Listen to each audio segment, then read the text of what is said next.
Siberius, and we about to get serious. It's the real Siberius, making fanboys furious. Hello, YouTube, and welcome to The Real Siberius. On this episode, I want to talk about my thoughts on Scottie Pippen. There was a time in my life when I revered Scottie Pippen. I even own an autographed Pippen jersey. It hangs on the wall in my media room. I watched every one of his games with the Bulls. I saw all of his successes and failures, and he had plenty of both. But I believe when you are a fan, you have to take the good with the bad, and you don't jump ship because things aren't going the way you want. I had the utmost respect for him, even when he did stupid shit like whining because Phil had Kukoc take the last shot instead of him, and he quit on his team.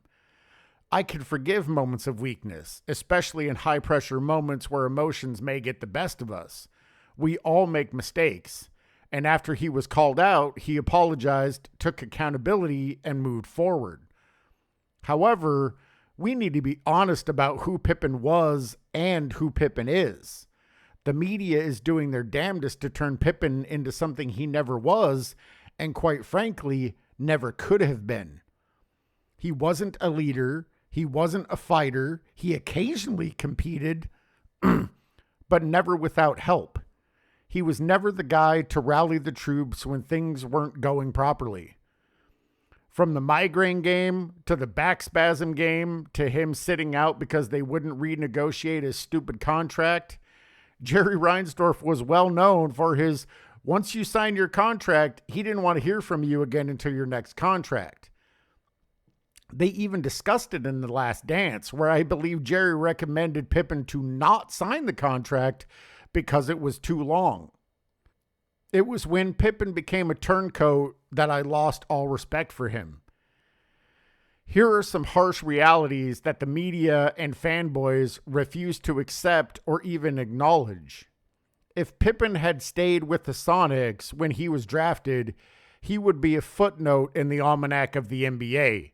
We would never have heard of him. Jordan pushed Pippen to be great. He wasn't born great and never would have been great without Jordan dragging him along. They seem to forget that Pippen said, "I didn't take the game seriously when I first came into the league." Those are words that came out of his mouth, not words that somebody put into his mouth. Here are some quotes from Pippen about Jordan. I saw Jordan before I came with the Bulls.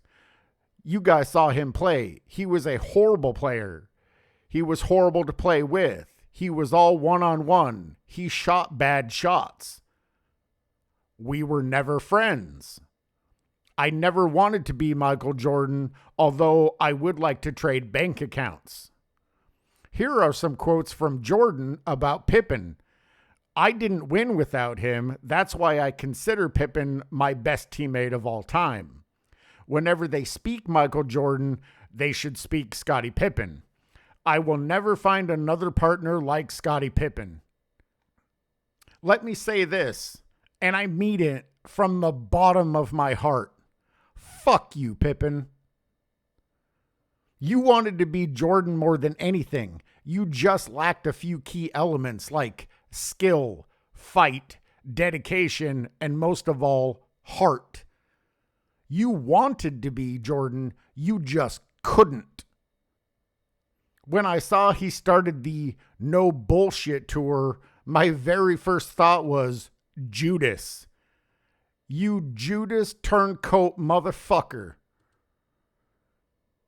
How fucking dare you disparage a player that gave you your career?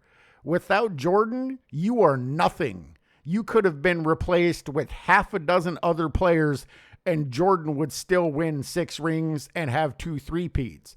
Without Jordan, you don't have shit.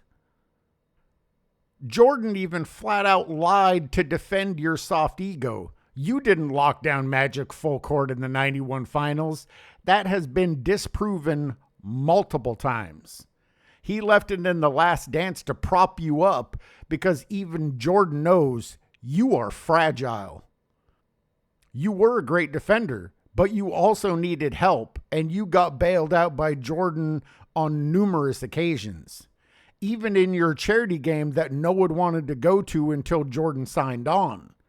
You can try and revise history all you like, but I saw what I saw, and your stupid narratives can't change it. The worst you can say is, Jordan was mean and he held us accountable. You're fucking lucky he did. You should be thanking him for being an asshole and challenging you because you didn't have it within you to do it yourself. I can still enjoy watching Pippen play when I go back and watch old Bulls games, but he has forever tarnished my view of him. And I don't think he has the wherewithal or tenacity to humble himself and apologize for his transgressions.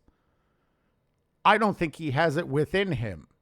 However, if he did, if he humbled himself and made a genuine, heartfelt apology, acknowledging Jordan for what he did, for what he made himself into, or for what Jordan made him into, maybe I could offer some level of forgiveness. Anyway, before I go, I did want to say I want to do a Q&A for my 200 subscribers episode. So please leave your questions in the comments below. Or I also posed this question on the posts on my channel to leave your questions there. Once I have at least 10 questions, hopefully more, I'll go ahead and make that video. Anyway, that is the end of the video. If you made it to the end, I certainly appreciate it. As always, I want to give a shout out to the content creators that continue to inspire me to do this. Uncommon Sense, Angry Old Hoops, Self-Researched NBA Facts, 93Z, Sports and Fitness Rants, Uncut Hoops, Speam Engine, In Your Face Hoops, Eddie TV, King Speech Row, Goat Cast Hoops, DZ Shooting. I always appreciate your guys' takes, your perspectives, and your humor. And I'll catch you guys in the next one.